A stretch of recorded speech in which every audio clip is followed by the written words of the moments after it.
ஒரு சில நாட்களுக்கு இவங்களுக்கெல்லாம் தங்குறதுக்கு ஒரு ஆல்டர்னேட் லைசன்ஸ் ஹாஸ்டலில் one person has come forward. அவங்க உதவியை எடுத்து இப்போதைக்கு அது செயல்படுத்தப்பட்டு அது இல்லாமல் இவங்கெல்லாம் கட்டின ஃபீஸு டெபாசிட்லாம் திருப்பி வாங்குவதற்கு தகவல் அடிப்படையில் முயற்சி எடுத்து எதெல்லாம் உடனடியாக செய்ய முடியுமோ செஞ்சுக்குவோம். இல்லை என்றால் நானே முன் வந்து என்ன உதவி செய்யணும் செய்வதற்கு ரெடியாக இருக்கேன். இது முதல் கடமை. இரண்டாவது, இத்தகைய நிகழ்வுகள் எப்படி நடந்தது, என்னென்ன விதிமீறல் இருந்துச்சு, அதில் எதை திருத்திருக்க முடியும் என்னன்றது கண்டு ஆராய்ந்து அதற்கு முழு ஆய்வு செய்து அதற்கு ஏற்ப நடவடிக்கை போலீஸ்லேயும் கலெக்டர் லெவல்லையும் கமிஷனர் லெவல்லையும் எடுக்கப்படும்.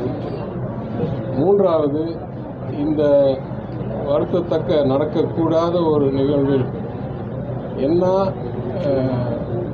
அடிப்படை விளைவுகள் இல்லை விதிமுறையில் திருத்தக்கூடிய இல்லை செயல்பாட்டில் திருத்தக்கூடிய ஒரு எரர்ஸ் என்று கண்டறிந்து இனிமேல் இந்த மாதிரி நடக்கிறதை வாய்ப்பு குறைக்கிறதுக்கு ப்ரொசீஜரலாக விதிமுறைகளை இம்ப்ரூவ் செய்யணும், மாற்றணும்.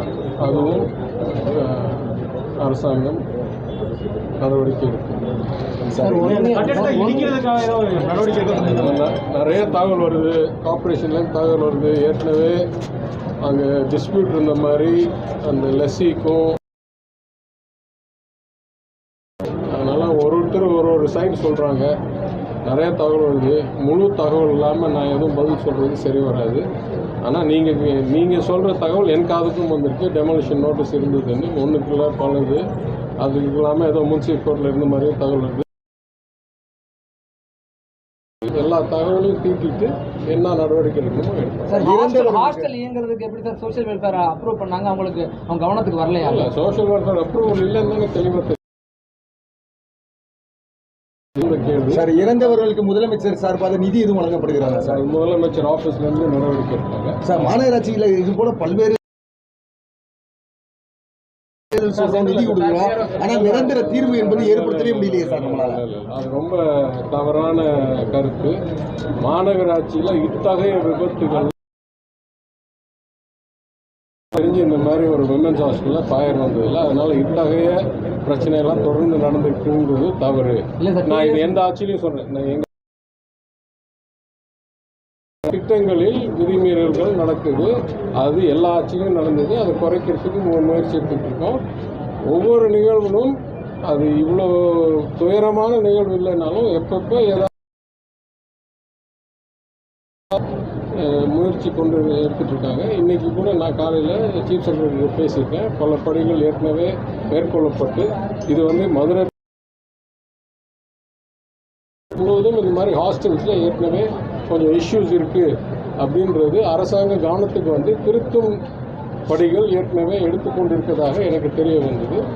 அதில் இது அதாவது சில சமயம் விபத்து வர்றதுக்கு முன்னால் திருத்த முடியுது, சில சமயம் விபத்து வந்து. நான் உதாரணம் சொல்கிறேன். மேலவாசலில் நான் மெனக்கெட்டு சட்டமன்றத்தில் பேசினேன். இத்தனை வாயரை எல்லா தனித்தனியாக ஃப்ளாட்டுக்கு இழுத்துட்டு போனீங்கன்னா ஏதாவது ஸ்பார்க் ஆகி தீ விபத்து ஆகிறதுக்கு வாய்ப்பு இருக்குது.